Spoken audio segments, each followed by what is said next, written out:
My name is Hillary Parker, and I'm 35 years old.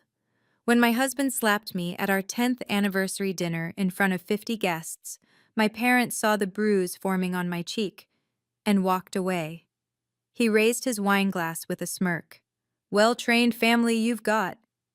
But 30 minutes later, when the restaurant door opened again, it wasn't my parents returning. It was my CEO, 3 lawyers, and divorce papers I'd signed 6 months earlier. That night, David Mitchell went from controlling everything to kneeling on the marble floor, begging for mercy he'd never shown me. If you're watching this, please subscribe and let me know where you are watching from. This is the story of how I spent 2 years planning the perfect exit, and why sometimes the best revenge isn't revenge at all, it's massive success.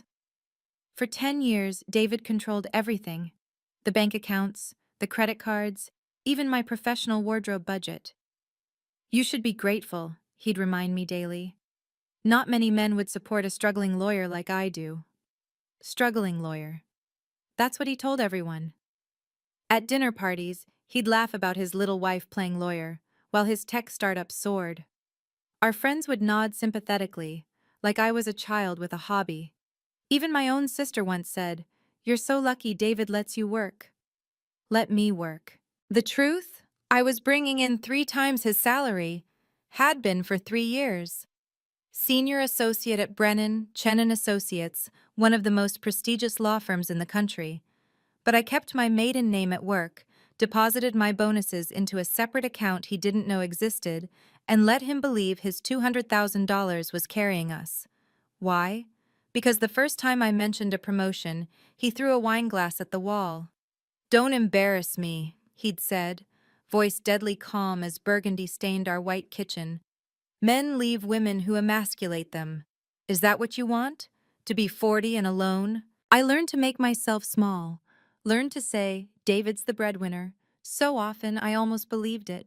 Learned to hide the Hermes bags clients gifted me, to downplay every victory, to pretend my late nights were just filing paperwork.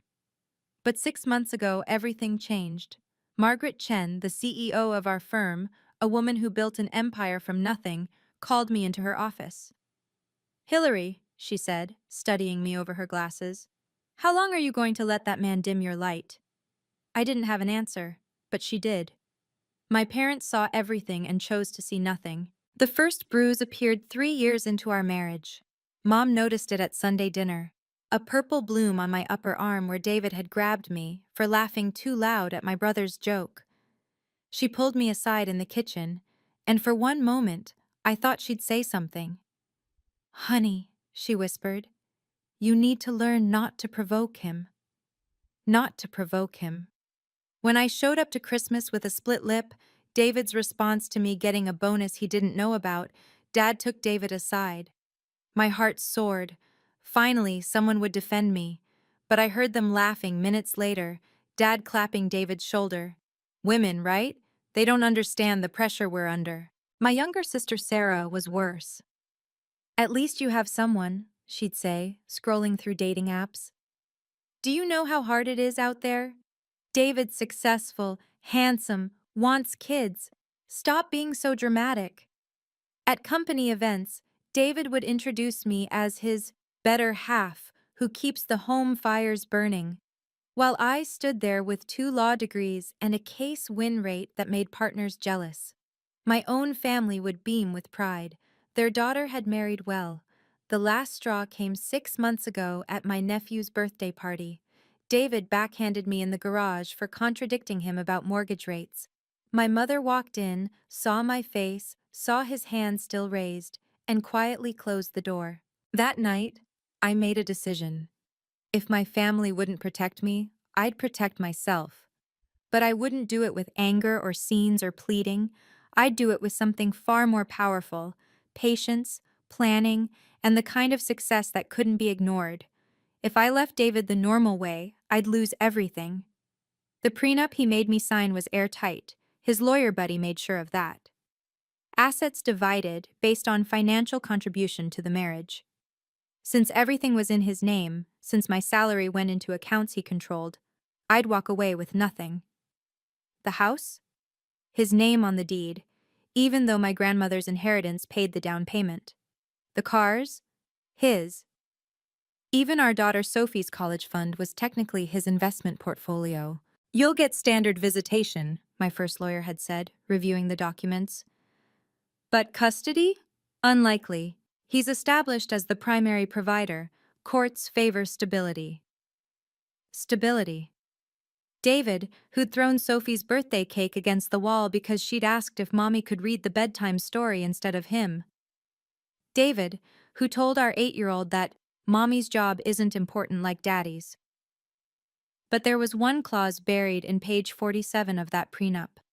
One his drunk lawyer friend had probably copied from a template without reading. In cases of documented domestic violence witnessed by multiple parties in a public setting, all agreements become void. Public setting. Multiple witnesses. Documented. David thought he was smart, keeping his violence private, behind closed doors, where bruises could be explained away and no one would testify. The financial stakes went beyond the prenup. David's company had contracts with my firm. If I left messily, he'd pull them, nearly $10 million in annual billing. He'd already threatened as much. You leave me, I'll make sure you never make partner. One call to Margaret Chen about how unstable you are and you're done. He didn't know Margaret and I had been having very different conversations, but I needed more than her support. I needed proof. Public, undeniable proof. And I needed David to provide it himself. David thought he held all the cards. He was wrong about two things. First, those unstable accusations he threatened. I'd been documenting everything for 2 years. Every bruise photographed and sent to a medical app that timestamp verified injuries. Every threatening voicemail backed up to 3 different clouds. Every incident logged in a journal my therapist, yes, the one I saw secretly, would validate in court. But documentation wasn't enough. Family court judges had seen it all before. Private violence was he said, she said, even with evidence. Second, David didn't know about the fraud. 3 months ago, while looking for my passport in his office, I found something else. Invoices. Dozens of them, billing clients for services never rendered. He'd been skimming from his own company, hiding it from his board. Nearly $2 million funneled into offshore accounts. I photographed everything, sent it to my private email, then put it all back exactly as I'd found it. You seem happier lately, David said that night at dinner, reaching over to squeeze my hand. Hard. A warning squeeze. Not thinking of doing anything stupid, are you? Of course not, I smiled, not flinching as his grip tightened. I know my place. Margaret Chen knew everything. She'd helped me find the right divorce lawyer, someone David's connections couldn't touch. She'd also made me an offer. Become my partner, Hillary. But first, clean up your personal situation. I don't promote victims. I promote survivors who've taken control. The partnership papers were already drawn up, the announcement ready. All we needed was the right moment. When the time comes, Margaret had said, make sure it's public. Make sure there are witnesses he can't intimidate. And make sure he shows everyone exactly who he really is. The anniversary dinner was in 3 days. If you've ever been underestimated or had your family turn their backs when you needed them most, you'll understand what comes next. This isn't about revenge. It's about strategic planning and perfect timing. Before we continue, please hit that subscribe button if you believe in standing up for yourself. And comment below. Have you ever had to hide your success to keep the peace? Let's build a community of strong individuals who know their worth. Now let me tell you about the dinner that changed everything. The Michelin-starred restaurant gleamed with crystal and expectation.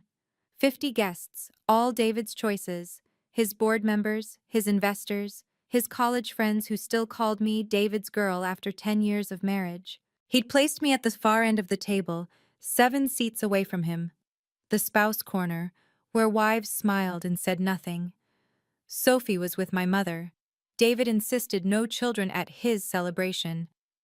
To 10 years, David raised his champagne, not looking at me. And to my patient wife, who knows her role. Everyone laughed. That kind of nervous laughter that meant they knew something was off but wouldn't dare acknowledge it. I excused myself during the appetizers, needing air. In the hallway leading to the restroom, I ran into James Morrison, senior partner at a competing firm, Margaret's old colleague. "Hillary, I heard congratulations are in order," he said warmly.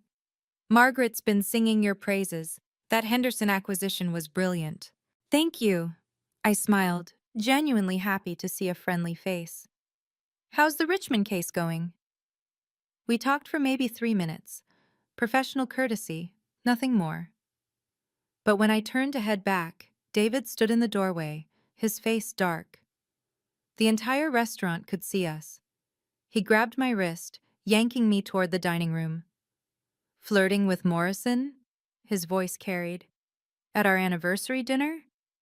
"David, we were just what? Humiliating me?" 50 faces turned our way. The restaurant's ambient music seemed to stop. Even the waiters froze. "I was being polite," I said quietly. "He's a colleague." "Colleague?" David's laugh was ugly. "You're nothing, a nobody playing dress-up in suits I paid for." That's when I saw my parents at their table. Mom's eyes met mine, then looked away. David's grip on my wrist tightened as he dragged me back to the table. Every eye in that restaurant followed us. The sound of my heels clicking on marble seemed amplified in the silence. "Sit," he commanded, pushing me into my chair. I straightened my napkin, picked up my water glass with a steady hand. "You're making a scene." "I'm making a scene?" His voice rose. "You disappear to throw yourself at another man." "I was having a professional conversation." "Don't lie to me!" The slap came fast, hard. The crack of his palm against my cheek echoed off the vaulted ceiling like a gunshot. 50 guests gasped in unison. A waiter dropped a tray. The sommelier stood frozen, bottle mid-pour. My face turned with the force of it. I felt the heat bloom across my cheek, knew the mark would be vivid against my pale skin. But I didn't cry, didn't cower. I'd been hit before, but never like this. Never with an audience. Never with proof. I touched my cheek gently, then looked directly at David's board members, at his investors, at the society wives who lunched with judges, at my parents. "Did everyone see that clearly?" I asked, my voice carrying across the silent restaurant. "Or should he do it again?" David's face went white, then red. He'd realized what he'd done, where he'd done it. You provoked me," he stammered. "I had a 3-minute conversation about a legal case." I stood slowly, with dignity. "You just assaulted me in front of 50 witnesses." The restaurant manager approached, phone in hand. "Ma'am, should I call the police?" I looked at my parents. Dad stared at his plate. Mom was crying silently, still not moving. "Not yet," I said. "But please document everything." The silence that followed was deafening. 50 of the city's most powerful people had just witnessed David Mitchell assault his wife. And now they watched as my parents, my own parents, stood from their table. Finally, I thought. Finally, they'll defend me. Mom walked over, Dad behind her. She looked at my face, at the red mark already darkening to purple. Her hand lifted, and for one moment I thought she'd touch my cheek, comfort me. Instead, she turned to David. "I'm so sorry," she whispered. "She's always been difficult. We should go." My father nodded at David, actually nodded, like men acknowledging each other's burden. "You know how women get. Emotional." They walked past me, through me, out the door without looking back. David sank into his chair, relief flooding his face. He picked up his wine glass, swirling the burgundy liquid with satisfaction. "Well-trained family you've got," he announced to the room, loud enough for everyone to hear. "They know their place, know what matters." Some of his friends laughed nervously, others looked away, but they all stayed seated. All continued with dinner like nothing had happened. I stood there, cheek throbbing, watching David toast his victory. He thought he'd won, thought he'd humiliated me so completely that I'd never recover. My hand found my phone in my pocket. Under the table, hidden by the tablecloth, I typed one word to Margaret. Now. Sit down, David commanded, not even looking at me. You're embarrassing yourself. I remained standing. No. What did you say? I said, no, David. I'm done sitting. He started to rise, hand already forming a fist. You need another lesson? That's when we heard them. Heels. Multiple pairs. Clicking across marble in perfect synchronization, getting closer. The restaurant door opened. 6 months ago, Margaret Chen had changed everything with a single question. How long are you going to let that man dim your light? We were in her corner office, 40 floors up, the city sprawling beneath us. I'd just won the Henderson acquisition, a deal worth $30 million to the firm. But I'd told David I was working late on filing. I see you, Margaret continued, the real you, the brilliant lawyer who's been hiding behind that pathetic man's ego. Did you know the partners have been trying to promote you for 2 years? But you keep declining, saying you're not ready. I couldn't meet her eyes. It's complicated. No, it's not. She pulled out a business card. This is Diane Winters, best divorce attorney in the state. She handles my special cases. Margaret, I can't. The partnership is yours, Hillary. 7-figure base, equity stake, corner office. But I don't promote victims. I promote survivors who take control. She opened her desk drawer, pulled out a folder. I've also had lunch with James Morrison. He mentioned David's interesting accounting practices at his company, the kind the SEC would find fascinating. My breath caught. She knew about the fraud? I protect my investments, Margaret said simply. And you're going to be one of my best. But first, you need to be free. Completely, publicly free. The prenup has a domestic violence clause, public setting, multiple witnesses. She smiled, a shark smile. Your anniversary dinner is in 6 months. Very public, very elegant, full of witnesses David can't intimidate or buy. You want me to provoke him in public? No, I want you to be yourself in public. Let him show everyone who he really is, and when he does, I'll be ready. The plan was elegant, ruthless, perfect. For 2 years, I'd been building my case in silence. Every bruise photographed within an hour, uploaded to a medical documentation app that verified timestamps and couldn't be altered. 43 incidents, all cataloged, every threatening voicemail saved and transcribed. You ever try to leave me, I'll destroy you. No one will believe you. You're nothing without me. 72 recordings. Every financial document photographed. Not just the fraud, though that was damning enough, but proof of my real earnings. 3 years of deposits into an account David never knew existed. Proof that I'd been the primary earner all along. Dr. Patricia Reeves, my therapist, had been keeping meticulous notes. Hillary shows clear signs of sustained psychological abuse, her report read. Her husband exhibits classic coercive control patterns.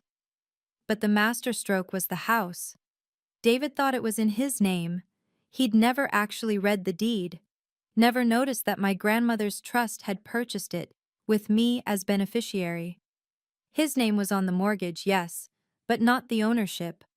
A detail his drunk lawyer friend had missed. The divorce papers had been drawn up 3 months ago. Diane Winters was brilliant. She'd found 17 violations of the prenup. David didn't even know he'd committed. Using marital assets for his offshore accounts, hiding community property, tax fraud that made our marriage itself fraudulent. When do I serve him? I'd asked. You don't, Diane had smiled. Let him serve himself. One public act of violence properly documented, and every protection he thinks he has disappears. The partnership announcement was ready, the press release written. Margaret had even scheduled a photographer for the company event at the restaurant, my anniversary dinner. Everything waited on one thing, David being David, in front of everyone who mattered. The door was opening now. David stood up, emboldened by my parents' betrayal and the room's silence. "Look at you," he announced to the entire restaurant, "standing there like you matter. Like you're something special." His voice carried to every corner. "You know what you are? A charity case I've been supporting for 10 years. Several people shifted uncomfortably, but no one intervened. "Tell them," he continued, gesturing wildly. "Tell everyone here how much you make. Go on, tell them about your little job." I stayed silent, which enraged him more. "Nothing, she makes nothing," he was shouting now. "I pay for everything, the house, the cars, her clothes, her pathetic attempts at being a lawyer." "David," one of his board members said quietly, "perhaps we should—" "No!" David spun on him. "She needs to learn respect. They all do." He grabbed my arm, fingers digging into the same spot he'd bruised last week. "Apologize. Now. To everyone here for wasting their time with your dramatics." I looked around the room. His investors, his board, our supposed friends, all watching, all waiting to see if I'd break. "You want me to apologize?" I asked, loud enough for everyone to hear. "On your knees," he said, "like you should be." Gasps rippled through the room. Even his supporters looked shocked. "David," his board chairman stood up, "that's enough. Sit down, Robert. This is between me and my wife." He turned back to me. "Well? Or do you need another reminder of who's in charge?" His hand rose again. That's when the door opened fully, and heels clicked across marble with the confidence of someone who owned the world. Margaret Chen had arrived, and she wasn't alone. The room froze in a different kind of silence, the kind that comes when true power enters a space. "David," I said, not taking my eyes off his raised hand, "you should look behind you. Don't try to distract Mr. Mitchell." Margaret Chen's voice cut through the air like a blade. David's hand dropped as he spun around. The color drained from his face. Everyone knew Margaret Chen, the woman who'd built a legal empire from nothing, who'd taken down senators and CEOs, who had judges on speed dial and whose firm handled half the city's corporate litigation. She stood in a pristine black suit, flanked by 3 people: Diane Winters, James Morrison, and a man with a camera who'd been documenting everything from the doorway. "Ms. Chen," David stammered, "this is a private event." "Actually, it's not." Margaret walked forward, heels clicking with precision. "This restaurant is a public accommodation. These 50 witnesses are members of the public, and that assault we just witnessed and documented, that's a crime." "You don't understand." David tried to recover his composure. "She provoked—" "I understand perfectly." Margaret pulled out her phone, showed the screen to the room. "I have a video of you striking your wife. Would anyone like to dispute what we all just saw?" Silence. David looked around desperately for support. His board members avoided his eyes. His investors were already stepping back. "Why are you here?" he demanded. Margaret smiled. It wasn't warm. "I'm here to celebrate. You see, I don't usually attend anniversary dinners, but I never miss a partner announcement." "Partner?" David's voice cracked. "Oh, didn't Hillary tell you?" Margaret turned to me. "Partner Parker, would you like to do the honors?" The room held its breath. Margaret's words hung in the air like an explosion waiting to detonate. "Partner Parker?" David repeated, his voice barely a whisper. "Yes," Margaret said, loud enough for everyone to hear. "Hillary Parker, our newest equity partner at Brennan Chen and Associates, signed last week. The announcement goes public Monday." The room erupted in whispers. Everyone knew what that meant. 7 figures minimum, equity stake, a position that put me among the city's legal elite. "That's impossible," David sputtered. She makes nothing. I support—" "Actually," James Morrison stepped forward, "Hillary billed more hours than any senior associate for 3 consecutive years. Her Henderson acquisition alone netted the firm $30 million. David turned to me, his face cycling through confusion, rage, and fear. You've been lying to me? No, I said calmly. I've been surviving you. Margaret opened her briefcase. Mr. Mitchell, I believe you know Diane Winters, best divorce attorney in the state. She has some papers for you. Diane stepped forward, elegant and lethal. Mr. Mitchell, you've been served. The assault we just witnessed voids your prenuptial agreement entirely. What? Page 47, Diane quoted from memory. Domestic violence witnessed in a public setting nullifies all financial protections. You wrote it yourself, or rather, your intoxicated friend did.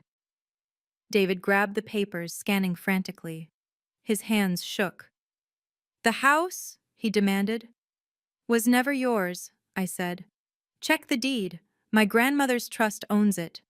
You're just on the mortgage. My company will destroy your firm. Your company? Margaret laughed.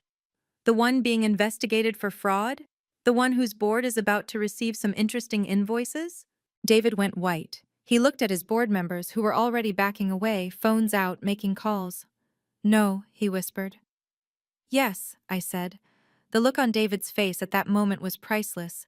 But what happened next was even better. If you're invested in seeing how this plays out, make sure you've subscribed and hit the notification bell. Quick question. What would you do if you were in my shoes? Would you have waited 2 years like I did, or would you have acted sooner? Drop your thoughts in the comments. Also, share this with anyone who needs to hear that patience and planning can overcome any bully. Now, for the moment of truth. Let me be very clear, Margaret addressed the room, her voice commanding absolute attention. Hillary Parker is not just a partner. She's our highest billing senior associate promoted to equity partner in the firm's history. Her base salary, which I'm happy to make public given the circumstances, is $2.3 million annually. Gasps echoed through the restaurant. That doesn't include her equity stake, Margaret continued, or her bonuses, which last year alone exceeded what Mr. Mitchell here claims to make in a year. David's legs seemed to give out. He grabbed the table for support. You're lying, he whispered. I pulled out my phone, showed him my account balance, the one he never knew existed. 3 years, David. I've been out earning you for 3 years. Every time you called me worthless, I was worth 3 times what you were. But you said you acted like I survived, I said simply. I knew if you knew the truth, you'd escalate. So I played the role you needed me to play, until I didn't need to anymore. His board chairman, Robert, stepped forward. David, is it true about the invoices, the fraud? David's silence was answer enough. We're calling an emergency board meeting, Robert announced. Effective immediately, you're suspended pending investigation. You can't. We can and we are. Robert turned to me. Mrs. Mitchell, excuse me, Ms. Parker, we apologize for not intervening sooner. Your apology means nothing, I said flatly. You all watched him raise his hand to me. You all stayed silent. The shame on their faces was palpable. Margaret smiled. Gentlemen, I'd suggest you find new legal representation. Brennan, Chen, and Associates will be terminating our contract with your company, effective immediately. $10 million. Gone. Because they'd chosen silence. Diane Winters stepped forward with another document. There's more, Mr. Mitchell. David was already swaying on his feet, but he took the papers with trembling hands. What is this? Security footage, Diane said calmly. From your home, your office. Date-stamped documentation of 43 separate incidents of domestic violence over the past 2 years. You recorded in my house? That's illegal.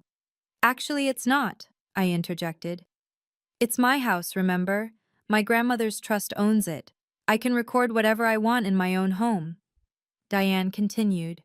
There's also the matter of your offshore accounts. The FBI has been very interested in our documentation of $2 million in fraudulent billing. You went to the FBI? David's voice broke completely. 6 weeks ago, I confirmed. They've been building their case. They were just waiting for tonight.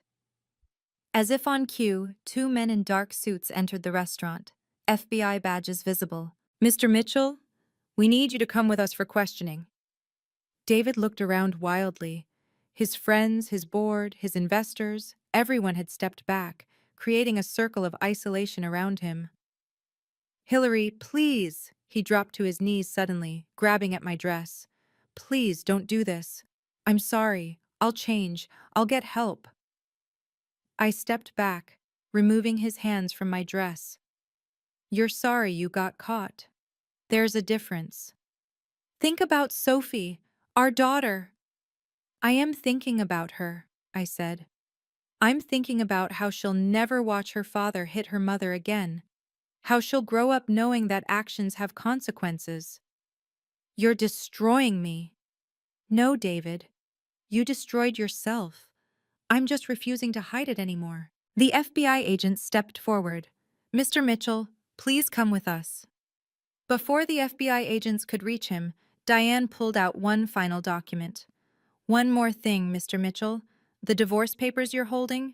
You'll notice they were signed and notarized 6 months ago. David's eyes widened as he flipped to the last page. This is dated. But how?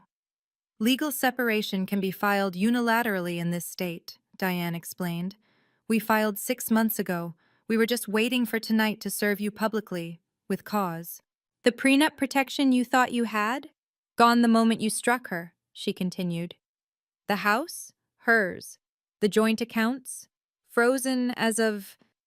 She checked her watch. 7 minutes ago. Your access to Sophie? Supervised visitation only, pending family court review.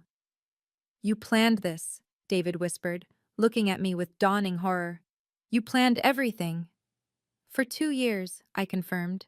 Every insult, every bruise, every threat, I documented it all. While you thought you were breaking me, I was building my case. Margaret added, the partnership announcement was scheduled for Monday, but given tonight's events, I think we'll expedite that. Tomorrow morning, every major legal publication will know that Hillary Parker is our newest partner. They'll also know why we're so proud to have her.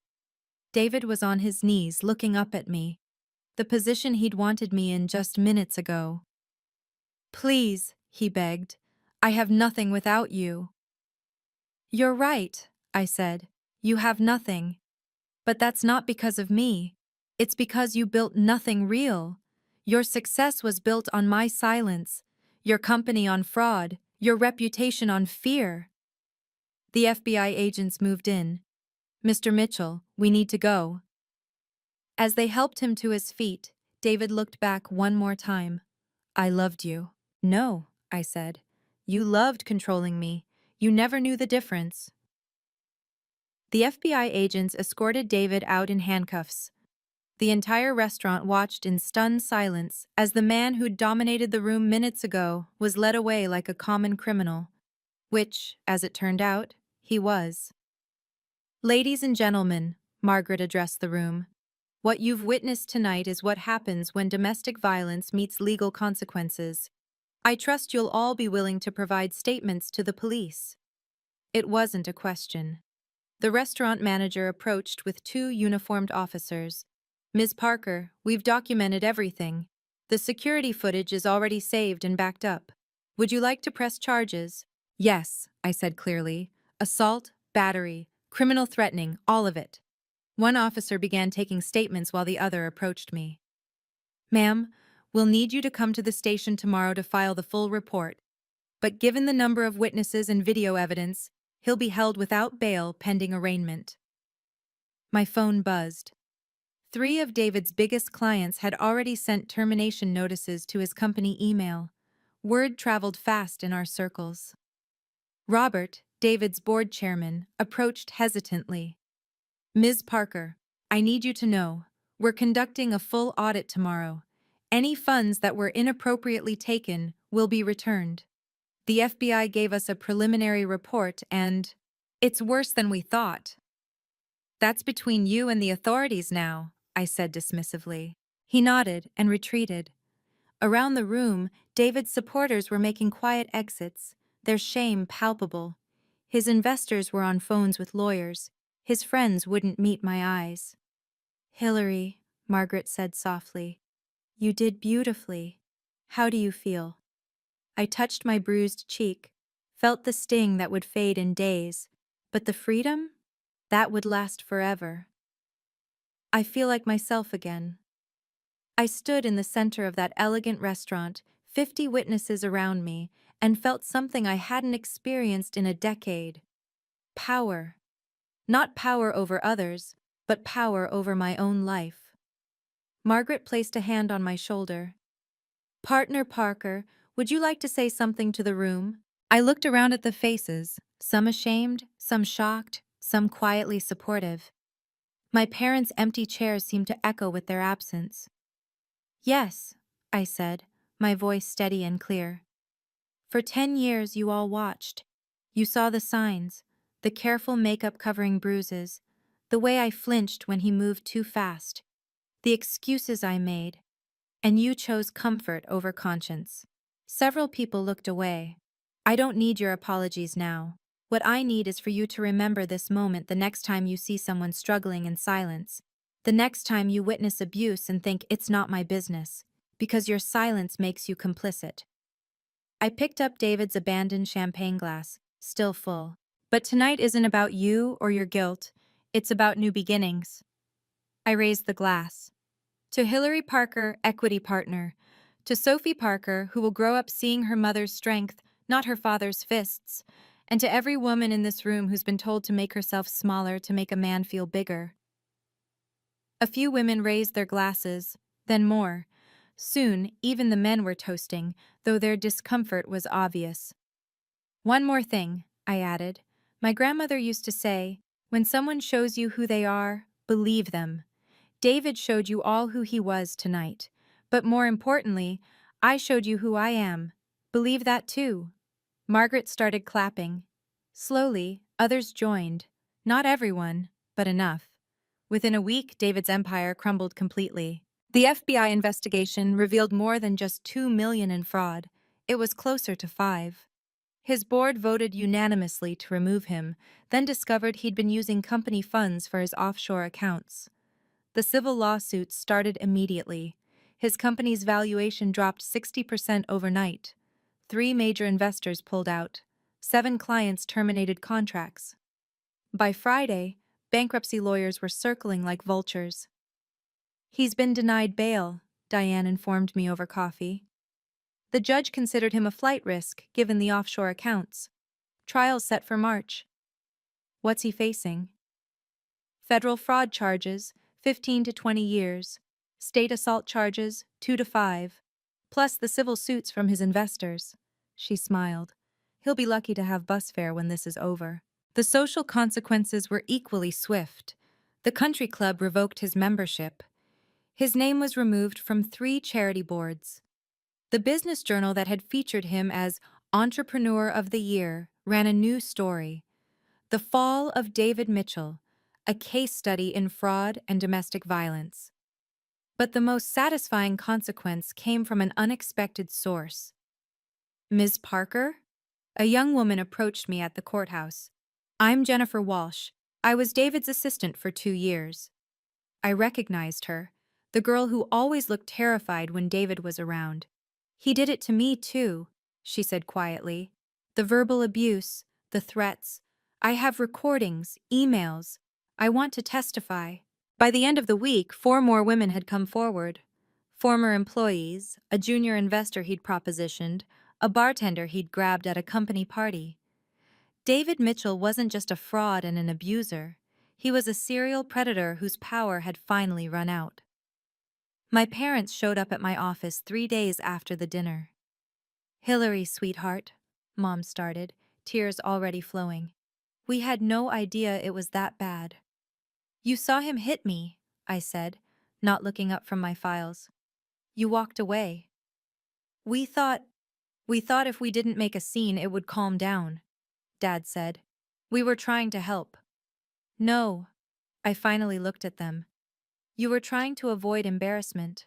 There's a difference." That's not fair. Fair? I stood up. Was it fair when Mom told me not to provoke him? When Dad laughed with him about emotional women? When you both chose his comfort over my safety? They sat in silence, aging before my eyes.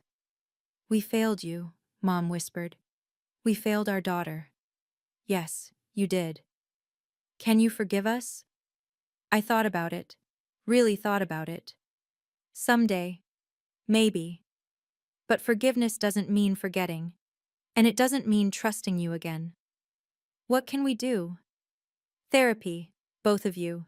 Individual and couples. Learn why you chose an abuser over your daughter. Then maybe we can talk about rebuilding.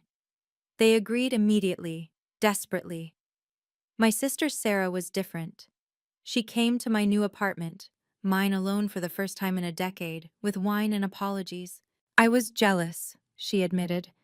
You had the husband, the house, what looked like the perfect life. I didn't want to see the cracks because it meant my goals were wrong too. And now? Now I see that being alone is better than being with someone who dims your light.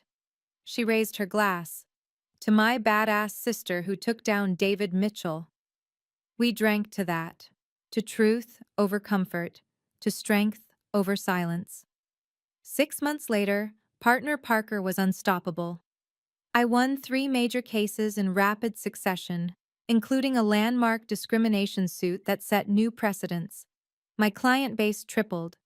The American Bar Association invited me to speak at their annual conference about strategic legal planning in domestic violence cases. Forbes ran a feature. From Victim to Victory: How Hillary Parker Became Law's Newest Powerhouse. The article detailed not just my professional success, but the calculated way I dismantled my abuser's life while building my own empire. You're an inspiration, Margaret said, reviewing my quarterly numbers. Billing is up 300%. You've brought in 7 new Fortune 500 clients. But the real success was Sophie. My 8-year-old daughter had transformed. Without David's constant criticism and control, she blossomed. Her grades improved. She joined the debate team. She stood taller. Mom, she said one evening, working on homework at our kitchen table, a kitchen without fear. I'm proud of you. For what, sweetheart? For being strong. For showing me that bullies don't win if you're smart about fighting back. I hugged her tight. Remember, Sophie, real strength isn't about fighting. It's about knowing your worth and refusing to let anyone diminish it. Like Dad tried to do? Yes, like Dad tried to do. She was in therapy, processing everything with a specialist in childhood trauma. But kids are resilient when they're supported, when they see justice happen. The Hillary Parker Foundation launched that fall, providing legal services to domestic violence survivors who couldn't afford representation. The first case we took? A woman whose husband was a prominent surgeon. Within 3 months, she was free, safe, and rebuilding, just like I had. I don't regret waiting 2 years. Patience was my weapon, planning my strategy. Every day I stayed, I gathered more evidence. Every insult he hurled, I documented. Every threat he made, I recorded. If I'd left earlier, emotional and unprepared, he would have destroyed me. The prenup would have held. The custody battle would have favored him. The fraud would have stayed hidden. But by waiting, by planning, by building my power while he thought I was powerless, I won everything. The new boundaries I set weren't just with David. They were with everyone. I no longer hide my success to make others comfortable. When I walk into a room, I own my achievements. My name is on the door now. Parker, Chen, and Associates. Yes, Margaret made me name partner within a year. I don't accept keeping the peace as an excuse for enabling abuse. When I see it happening, I speak up. I hand out my card. I offer resources. I teach Sophie that independence is non-negotiable. She has her own savings account. She knows that love should never require diminishing yourself. She understands that anyone who needs you to be less so they can feel like more isn't worth having in your life. My home is a sanctuary now. No walking on eggshells, no flinching at footsteps, no makeup to cover bruises, just peace, success, and the knowledge that I saved myself. Never apologize for your strength, I tell every woman who walks into my foundation. Never make yourself smaller for someone else's comfort. And never, ever believe someone who tells you that you're nothing without them. Because the truth is, they're nothing without you. They feed on your light because they have none of their own. And once you realize that, you're already free. 1 year later, I stood in my corner office, looking out at the city skyline. CEO of my own firm now. I'd started Parker Legal with 3 other partners who'd left prestigious firms to build something different. Something that didn't just practice law, but changed lives. David was serving 12 years federal, 3 years state, sentences to run concurrently. His company had been dissolved, assets liquidated to pay victims. His reputation was a cautionary tale taught in business schools. The Mitchell collapse, when fraud meets consequence. He wrote me letters from prison sometimes. I never opened them. Diane handled all communication, forwarding only what was legally necessary. Sophie could decide for herself when she turned 18 if she wanted a relationship with him. For now, supervised video calls once a month were enough, and she often chose to skip them. My parents had completed 6 months of therapy. We had dinner once a month now, cautious, boundaried, but healing. They'd finally understood that their silence had been complicity, their traditionalism a cage that nearly killed me. "I'm proud of who you've become," my father said at our last dinner, "who you've always been, but we refuse to see." It was progress. Sarah had started volunteering at my foundation, using her social media skills to raise awareness. "You saved my life too," she told me. "I was dating someone just like David. Seeing your story made me leave before it got worse." But the best moment came last month. A young woman walked into my office, bruised, scared, clutching a business card I'd given her 6 months earlier at a charity gala where her husband had grabbed her arm too hard. "I'm ready," she said. We took her case pro bono. Within 3 weeks, she was safe, divorced, and rebuilding. Another light saved from being dimmed. This is my life now. Not hiding, not shrinking, not apologizing for my success or my strength. I own my story, my power, my worth, and I use it to help others find theirs. Some people say revenge is a dish best served cold. They're wrong. The best revenge isn't revenge at all. It's massive, undeniable success that makes your abuser irrelevant to your story. David thought he was the main character in my life. Turns out, he was just a chapter I had to get through to reach my real story. And that story? It's just beginning. If this story resonated with you, please subscribe and share it with someone who needs to hear that they're not alone. Comment below. What boundaries do you wish you had set earlier? Remember, it's never too late to reclaim your power. Check out my next video about recognizing early warning signs in relationships. And if you're in a situation like mine was, please know you deserve better, you are stronger than you think, and there is always a way out. Stay strong, and I'll see you in the next video.